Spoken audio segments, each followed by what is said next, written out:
Hey y'all, so I was recently asked the question, Dewana, how do you juggle success and making room for dating in your love life? And I'd like to address this question by first telling you that when I was single and I was in the place where I started to desire love, I had to make room for love. So the successful me, I had the car, I had purchased my house, I had like a career as a teacher, and I was known for having the best behavior management in the schools. So I was on top of my kids, they were learning. And at the same time, I was also in school full time, working on a doctoral degree. And at the same time, I was also actively attending church on Sundays. And so, with all of that, and of course, being a friend and having family members and things like that, with all of that being said, I still had to find time for love. And what I realized is that when it comes to juggling your success at work and your love life, is that you have to make room in your life for love. Just like you make room in your life for your friendships, just like you make room in your life to unwind and to catch up on your favorite reality TV shows. For me in this season, my favorite show is Love is Blind and of course Married at First Sight. I love anything with love.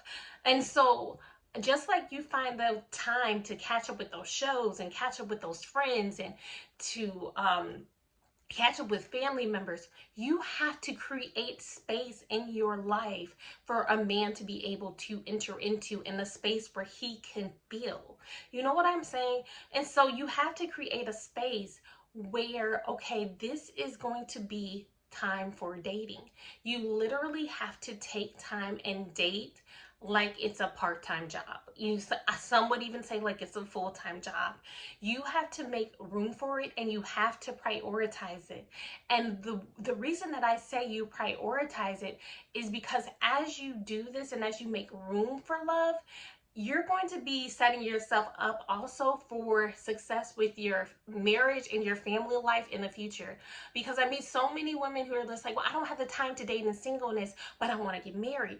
Well, sis, when you get married, you are going to have to create time for your husband in the midst of that. You're going to have to create time for your child. You're going to have to create time for family outings and for dates.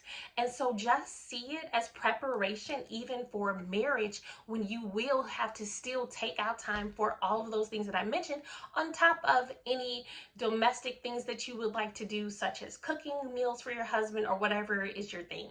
So now in singleness, when I say you need to make time to date because you are making time for what you believe that the Lord has for you.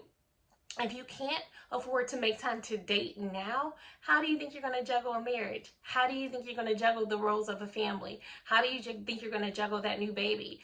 So make time to date. Literally set out and schedule on your calendar the times and the hours that you're going to be available for positioning, and times that you'll be available for dating.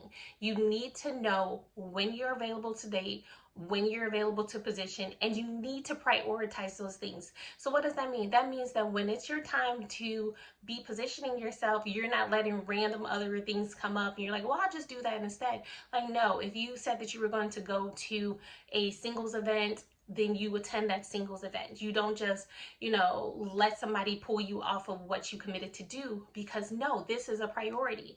And for me, especially, you all, when I was in this season where I was just like, I really, really, really, really, really want to get married, I realized that I had to prioritize dating, because if I ever wanted a family, if I ever wanted a child, especially in my early 30s, I knew that time was winding down.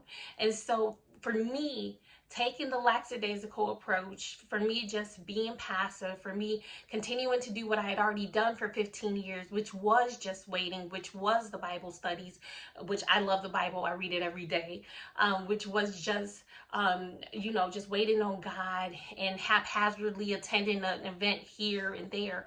It wasn't working for me. It was not yielding any fruit. It would leave me dating one man for 6 months, break up with him, the next man for another 3 months, breakup for him, the next man another 6 months and breakup with him. It was not yielding me any good fruit. So I realized that for myself, I needed to be proactive instead of reactive with my dating life.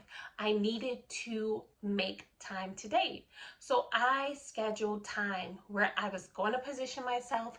I was scheduled time where I was going to do the things that I teach you guys on my TikTok, and I go so much more in depth in my signature course, Forever Loved, which if you are interested, you can have an opportunity to join that course with me and get to talk to me live about your issues through the links that I've linked below. And if you're on TikTok, through the link I've linked in the bio, where you can go through the masterclass, in the Future Wife Blueprint Masterclass, and then you can connect with me in my course through there. However, I realized that dating had to be a priority. Isn't it funny that we prioritize, for instance, like I said, I was getting my doctoral degree. So I would set out my hours to study. I would set out my time where I would attend class. I would set out my time for my discussion posts. But when it comes time to date, I meet so many women who are like, Duana, I'm just so busy getting this next law degree, because I have worked with lawyers before, getting this next certification, getting this next whatever it is. But you don't think that you need to make time for love, marriage, and a family. You don't think, and the venue for that, the vehicle is dating. That is the vehicle. The vehicle is dating. I know I meet so many Christian women and they're just like, I wish it was something else, that I could do.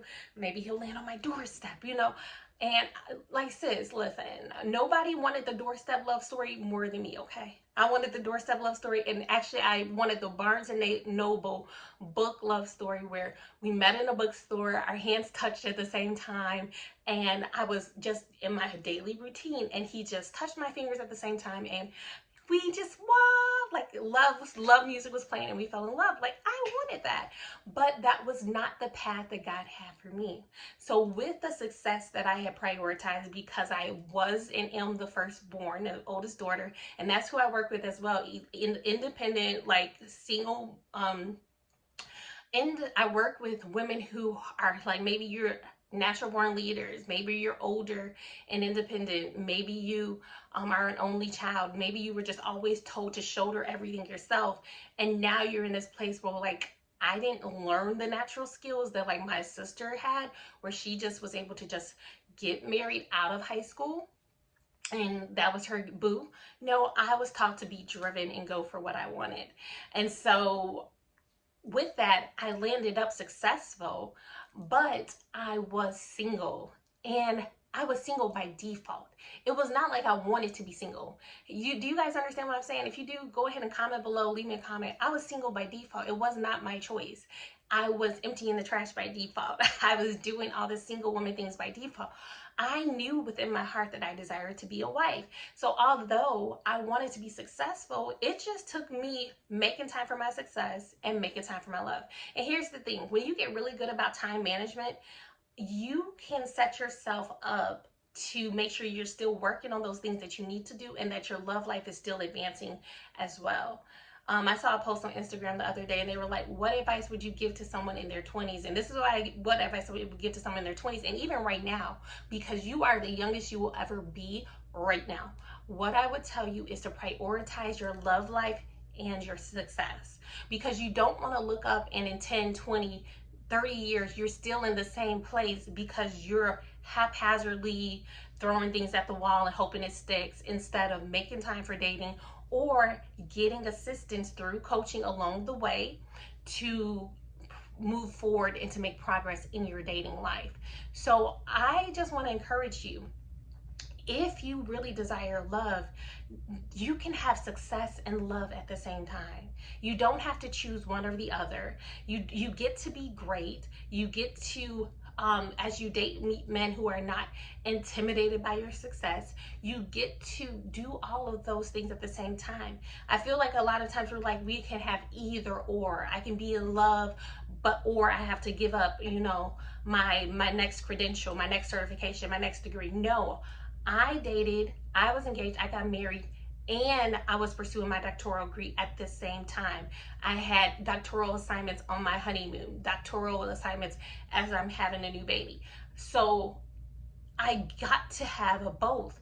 But I was given the counsel that I believe a lot of single women are given initially when a particular person that I looked up to heard that I was pursuing a doctoral degree. He was like, that is so good. Make sure you get that degree and put your love life on hold. But I did the calculations in my mind and I said, well, if I put my love life on hold, then I'm going to be this age, which would make it even harder to have children, which was something that I wanted. And so I said, no, I'm not going to put my love life on hold. And I determined that I'm not going to choose either or. No, I get to have both. And that's what I'm going to say to you. You get to have both. You get to have the career and you get to have the love life, because God came that you may have life and that more abundantly. Abundantly doesn't mean you have to minimize your dreams or minimize the desires of your heart. No, you get to have a life more abundantly. And so I just want to encourage you guys with that, to know that God has a great future in store for you and that you can have both. You can progress in both areas, but you have to get over the fear. And a lot of times people say, well, Duana, it's not so much that I am concerned about. It's not, well, no, they'll say, Duana, I don't have the time. I hear you. But a lot of times what that is just fear. What that is just fear, because you do have the time. If you can catch up on your favorite shows, if you can do your maintenance for your nails and your hair and your lashes and everything else, if you can do all of this stuff, you can find the time to date. If you have time to grab coffee with a girlfriend or dinner with a girlfriend, you have time to create hours to date, hours to position, hours to potentially meet somebody who would be a great husband, would be a great fit for you. So don't limit yourself by fear. God is not giving you the spirit of fear, but a power, love, and a sound mind. And don't limit yourself by making up excuses. Because here's what I know. When you really want something, especially the woman that I work with, a 30+ single successful Christian woman, you go after it. So create the space to meet and for a man to approach you and pursue you. Remember, I said approach and pursue. I am such a fan of him approaching and pursuing you and courting you. Let him have that opportunity. If you're always busy walking from the train station to your job and from church to home, and you won't, you just won't make the space, how can a man who could be your husband step in? So remember, you get to have success and love, but you are the only one who can make time for that. Well, I pray this helps you. If it did, like I said, connect with me below or in the link above if you're on TikTok, and take my Future Wife Blueprint Masterclass, and we can connect and talk so much more through my signature course, Forever Love, where you get mentorship, guidance, your questions answered, and so much more. I love you guys, and I will be talking to you guys soon. And remember, make room for love in your life. It's not gonna just supernaturally just appear, maybe that happens for like 1.2% of the population, but for most of us, the vehicle is dating, and you have to make time to date. All right, I love you. Bye.